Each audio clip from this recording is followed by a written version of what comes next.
Hi everyone, welcome back to the newest edition of the OhMyEcon podcast. Today we're continuing our collaboration marathon with the Biomed Society, and joining me for the discussion today is Janseya. Janseya, how are you? Hi there, I'm good, thank you. How are you? No, I'm doing great. Awesome. So the topic for today is economics and public health. So without further ado, let's get straight into the discussion. So the first thing that I would like to talk about is the investments into the public health.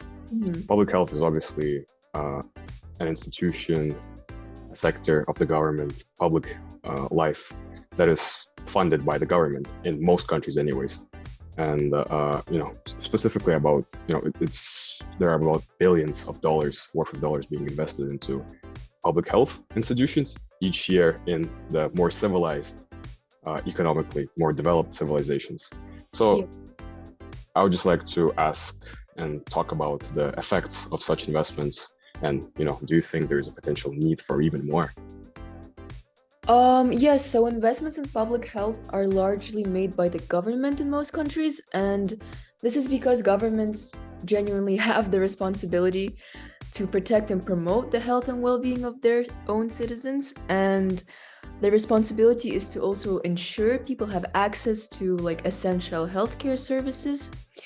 So these investments are mainly made for infrastructure and healthcare facilities, especially after the COVID pandemic. The demand for efficient apparatus has risen in the whole world. The government also has to purchase and distribute medications, for example, vaccines, medical equipment and supplies. And they also ensure that healthcare facilities have the necessary resources to treat patients effectively. So funding would also promote preventative measures, for example, immunizations, reducing the number of transmissible disease, health education, and etc. Hope that makes sense. Yeah, of course it does. It should make sense. Hopefully everyone listening to this does make sense of this. So the next topic, something else that I would like to talk about also, which ties with investment, is the difficulties of developing new medications. Obviously, the investments aren't only a measure to promote healthcare itself, the healthcare system itself. It's also a lot is being invested into research labs. The researches which are being conducted as a means of finding cures for certain currently incurable diseases. So what are some of the challenges that professors may face in their quest to developing new medications? So there are multiple intricacies to this. I would say one of the main ones would be the long timeline, sort of the process that it takes of bringing a new drug, a new medication into the market. So from discovery to market approval, this can take many years, often up to a decade. And one other one would be the actual theoretical science, the complex pharmacology, chemistry behind making these medications. And with this complex science comes the high costs of developing a new medication, research costs, and these costs often reach billions of dollars. And this is because they include research development, clinical trials, and manufacturing. So successful companies, for example, like Pfizer, they do pump a lot of their money into research for this reason. Yeah, that does make sense. And it is very interesting how you just mentioned that, despite the fact that professors who are working on conducting those researches are probably one of the best in their professions, but, even they face complexities in, their researches and how, billions sometimes may not be enough for them to reach that breakthrough in development. So yeah, that's very interesting as a matter of fact. So another thing that I would like to touch upon is potentially involvement from the public, right? Because there's always hesitation to introduce new drugs, new medicines, and actually introduce them, place them on open markets, free markets, because no one really knows to what extent will the effects actually make, right? What impact will those medicines make? So And that, as I think you actually mentioned it, that's one of the reasons why, it's so hard for researchers to, come up big, right? Because there is that hesitation to release those medicines. So do you think potentially involvement from the public should be more encouraged, or should be, potentially subsidized, uh, in order to help the healthcare system prosper in a way? Um, that's a very interesting question, actually. So I think, yes, like involvement from public would be beneficial, especially during like drug test trials, because a lot of them are based off of, for example, like double-blind trials. It's where one group gets the specific drug and the other group of patients does not, and this process uses both healthy volunteers and like sick volunteers as well. So I think yes, you definitely have a point there. And also like it might seem that most research might come up short because a lot of time is required to carry out the research and develop this into something bigger. But in many cases, like the COVID vaccine is like a big example of this. Um, Research has been very successful, has proven to be very, very beneficial for us. Like mass immunization against COVID would be a good example of that. Mhm. Yeah, that's very interesting piece of information. So moving on to the more economic aspects of our discussion, because we are looking at the sort of connections between public health and economics, and I would just like to quickly talk about inefficiencies. So Mhm. it's just no surprise and no secret that unfortunately a lot of systems from across the whole world in healthcare, they're flawed, right? You rarely ever come across a perfect system which flows like a river, essentially, right? There's always some sort of inefficiency and problems, such as time lags, sometimes misdiagnosis, lack of necessary technology or medicine, or rather the poor distribution of those tools, across the sort of healthcare networking system, right? So my question to you would be, how do you, from a medical point of view, think governments should approach this question? How do you reduce inefficiencies among those healthcare systems? So I think with the ever-evolving field of like artificial technology and IT, implementing effective IT technology would be very beneficial. Like it would allow like electronic data logs to be made, health records, and confidential information to be recorded like appropriately, you know? And another way would be to like invest in preventative care and health promotion initiatives to reduce like chronic disease and prevent costly treatments down the line, like thinking about the future. For example, like community-based wellness programs initiated by the government is always a good idea, vaccinations, and just making sure there's access to healthy food. Then prioritizing like cost-effective interventions, probably, and just allocating resources based on the population health needs to specific country to optimize the outcomes in the future. Yep. Yeah, I think actually the point that you made about IT, the database having, an IT system actually, record all of that. I think it would definitely, reduce that human aspect of, fatigue or just, purely mistakes. And, I think that would definitely be beneficial. The problem with that would be probably the costs involved, because it does Yes. seem like a pretty expensive, costly measure to take. Right. So I would also like to talk about, for example, time lags. I think everyone has at least once stumbled across frustrations with that. For example, I can recall like a personal example from my life, right? When I go to, a dentist, for example, right? Or any doctor, for example, I come in, let's say, February, right? And he books me into our next appointment in October or something like that, almost a whole year later. And that is, for the consumer, would be really frustrating, because a lot can change in 8 months. That problem might already be resolved by that point, right? Let's say. Yeah. So do you think this issue has more to do with the fact that the supply of doctors does not necessarily match the demand, because the demand for healthcare obviously is huge in any country? Yeah. or is it more of or there may be other external factors besides the lack of doctors involved in that? Yeah, I think nowadays it's definitely partly it is the lack of doctors, lack of professionals that can provide the service.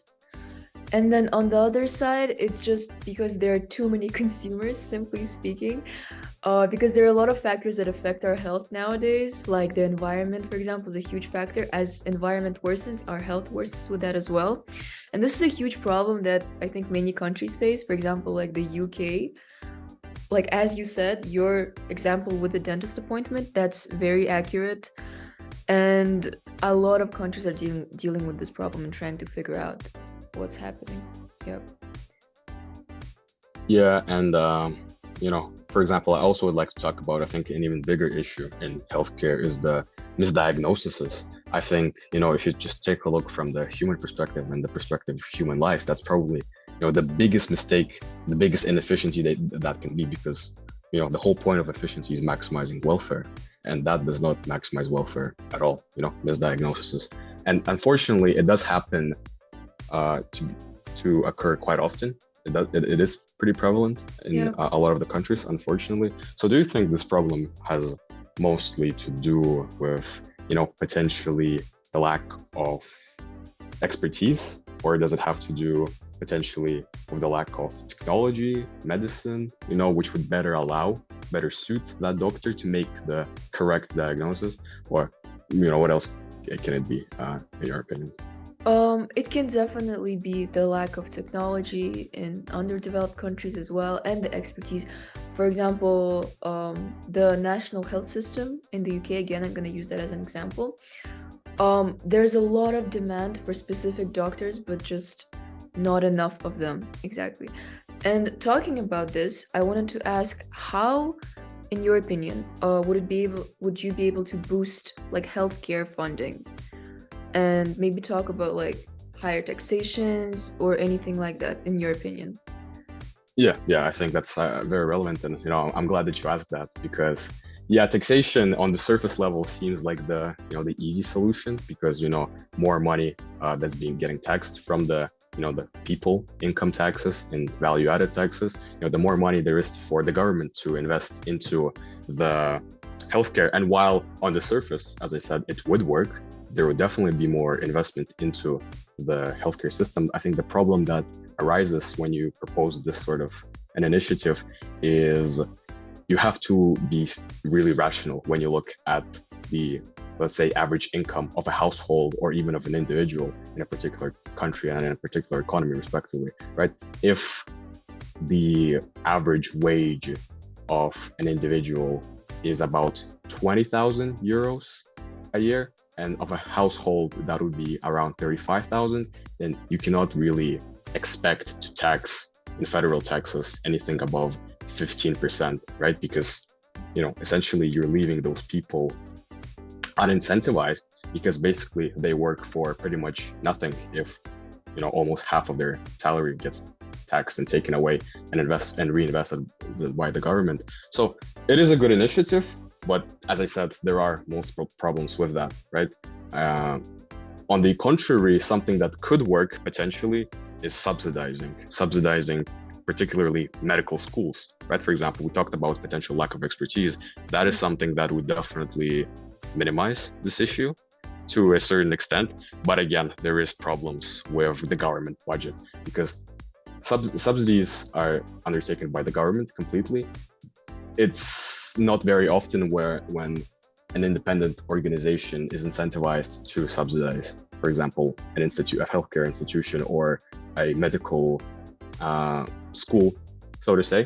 So, and the budget problems that arise is that, again, the country needs to evaluate how much of their budget can they actually dedicate towards the investment into the public healthcare systems, including education, right? Because we already talked about in Western developed civilizations, they already spent an excess of 1 billion euros on average every year, and you can't really expect a lot of them to pump up those numbers even more, considering that a society and just running a country involves so many different walks of life that, you have to take those sort of decisions very carefully. And, probably considering how much is being already spent, you can't really expect even more to be subsidized on those measures. So while in theory those are good ideas, there are definitely some stumbling blocks which are faced. Okay, wow, that's very interesting to hear, like the sort of downside of this that we never really talk about. And talking about funding in specific conditions, during the pandemic, like what were the measures that were taken? Like were there investments more in clinics, like insurance for workers, anything like that? Yeah, during the actual pandemic, the times when we were all sat at home, everyone besides the doctors themselves, right? Coincidentally, the economic measures that were being taken, obviously at the large, probably the biggest percentage share of the government budget was being dedicated towards this fight with COVID, that investment into the supplies, because supplies was a big issue during COVID in many countries, not just a few, in pretty much every country, every developed, civilized society in the West, for example, right? And, that was one of the measures that was taken to sort of better make sure that the doctors would be able to perform their jobs more efficiently, well, as efficient as they could, given the constraints, with supplies, with, for example, with investments, because, countries couldn't trade with each other during, the whole lockdown situation. They couldn't really tax any people the same rates that they could previously, because no one was getting any income sitting at home away from work. So that took a massive bump on the income, or on the tax inflow of the tax checks for the governments. So they couldn't really do much about that. And, given all those constraints, the only thing they could do is, sort out the most basic problems like supplies, or just, incentives such as salaries, because doctors had to take a huge pay cut, just like everyone else. They had to take a huge pay cut in order to, maintain some sort of a salary, but for them to be able to continue their work as well, right? I think that's more of a moral question. I think a lot of doctors during that time would be willing to potentially even work for free if they had to, but again, that would put, for example, the NHS, into a large number of debt, and the NHS would definitely not like to be in that position, which kind of, forced them into, not negotiations, but some misunderstandings potentially with the union of doctors, with the labor union of doctors. So yes, mainly the salary issues, probably the investments into supplies, and the developments, as we talked about, vaccines, the things that could actually cure the COVID, that's probably where a large, the biggest share of the investments went to eventually in the end. Yeah, okay. And you were talking about sort of the salaries of doctors, and before we talked about the lack of expertise in some sectors. Do you think the minimum wage increase should be encouraged for doctors from your economic point of view in the public health industry specifically? I think, well, usually how salaries are being, distributed, not even just by public sector employers, but by private sector employers, is usually their value. The value is usually the first thing that is being assessed when taken into account how much a certain person working a certain job should get paid, right? And it's not only to do with that, it's to do with the supply as well. For example, why do engineers get paid so much? Because there's very few good ones, right? Why do, let's say dentists in the US get paid a lot of money? Because again, there's very few that are actually up to, high quality standard. Same goes with investment, not necessarily investment bankers, but lawyers. You could take investment bankers, accountants, athletes. There's very few of them who could actually perform a job to a high level, right? So value and the supply, those are the two biggest things that are being taken into account, right? If we take a look at the wage of a doctor in a non-publicized health institution, for example, let's say private healthcare in the United States, they do get paid a lot, right? Uh, those sort of doctors working in that particular sector. If we take a look at Britain, UK, then we would know that the NHS is a public state organization, right? The whole healthcare system is nationalized, which means that just by its nature, doctors do not get paid much, and it's the government that usually decides how much they get paid. And the reason why the salaries may seem relatively low in comparison to those of private sector healthcare systems is because, well, as we talked about, government has opportunity costs everywhere in terms of their decision-making processes, right? They have to evaluate what percentage, what is the right share, what share is the right share for them of their budget to invest into development of education. Let's say how much should be dedicated towards healthcare, how much should be dedicated towards the salaries of the people that work in the public sector. And unfortunately for those people, the salaries is usually the smallest, most of the times, the smallest share of government investment that goes into it.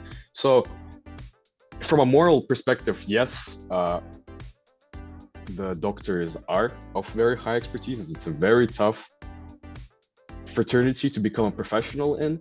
Yeah. And for sure, their value to the society is, if you take a look at every job there's probably second to none. Like, I can't think of a single other job that probably provides as much value to the society as doctors do. Those people quite literally save lives. Yeah. From the moral point of view, sure, I think many people would love doctors to get the salary increase in publicized institutions. But again, for reasons such as opportunity costs and constraints on the government budget, that sometimes cannot happen, unfortunately. For that to happen, the country's economy as a whole is going to have to grow exponentially. And, that does occur at times. But again, it takes long stretches of time to, fully, for that process to completely, do the full circle, right? And, once the economy grows, then the distribution, obviously, relative to what it was, is going to increase, obviously, right? So, yeah, I would say it should be encouraged, but at the same time, I'm sure many people would understand why that cannot be, in this point in time. Yeah, definitely. Now I actually do understand. I have a more sort of an economical perspective into this issue. And specifically, like you said, doctors are crucial for our survival, and we should be grateful, and they're very impactful jobs there. So how did COVID, the time when doctors were essentially they were very, very important and had a huge impact on everyone's lives during COVID, how did the pandemic affect the businesses and individuals and the economy? Yeah, very significantly, unfortunately, for a lot of the small businesses. The big businesses, while they were definitely struggling, right? For example, if we take a look at professional sports teams, right? Obviously, some of them are nine-figure, some of them are multi-billion institutions. They faced significant financial troubles, right? Their players had to take pay cuts. Their employees, especially at the lower sectors, were all let go of. There were possibly hundreds of redundancies during that time period. So that touches the individual aspect. Those individuals, they were let go of their jobs simply because their employer could not continue to run their business while continuing to pay their salary. And unfortunately, when you are a CEO or an owner of a business with a lot to lose, you have to prioritize the companies, which is subsequently the CEOs or the owners' own interests, right, over potentially the interest of the individuals. And that's exactly why in the midst of this whole pandemic, there was no money coming in because, again, people were locked in their homes. No one could shop. No one could actually invest into anything. And that has caused, this stagnation in incomes and, a rise in costs because, to continue, even running a business, paying rent, that sort of stuff, it takes money. And when there's no money coming in and only costs going out of the firm's account, then it's really hard to safeguard the positions of all the people involved, all the employees. Even the top senior management figures that we talked, they had to sacrifice possibly up to 80% of their annual salary to help the business, help the firm fight through this moment. So yeah, both businesses, individuals were impacted significantly, but interestingly, there were, certain businesses which have benefited from that. For example, let's say, online grocery stores, right? No one could actually go to a physical grocery store, which is why everyone had to revert to those services, apps such as Volt, for example, Glovo, right? To make sure that they are able, Magnum, for example, as well, to make sure that they are able to get some sort of food, right? And that's the only way they could get it. So while definitely most businesses, the overwhelming majority of businesses have suffered, some others have actually prospered during this time. There's a good chance that that period in time was actually one of their more successful periods, just financially. And individuals, not so much, because even people working really good jobs, had really high positions in their respective firms, had to make sacrifices, had to let go of possibly 60% of their annual salary, not even counted, and that doesn't even include the money they had deducted in tax checks, right? I'm not even talking about the employees at the lower levels. They were let go without a second thought. And while that may sound brutal, that may sound cold in a way and remorseless, when you're an owner, you have to make sure that you sort of penny pinch every dollar, every penny, to make sure that your business stays above water in times of crisis like that, unexpected crisis. Because again, there is no way anyone could have foreseen this happening. It's not like an economic theory or an economic, let's say, or an economic something that you could predict using economic models, theories, right? It was a pandemic. It was a health pandemic that literally no one saw coming, and possibly if they did, they could have prevented a lot of those job losses from happening. But again, just the nature of it all, a lot of people had to lose their jobs, and a lot of businesses had to shut down simply because the costs that they were incurring and the absence of incomes that was coming into their balances, into their accounts, meant that they couldn't cover any sort of costs, not their rent, not their operation, not the production. And that was the end of that, unfortunately. Wow, yeah, I definitely agree with you. And a lot happened during pandemic, and especially like the fact that it was so unexpected, that also affected medicine and healthcare as well. It was really nice to chat to you, Arsen, to get to know this like economical point of view of pandemic and public healthcare. I've really enjoyed this.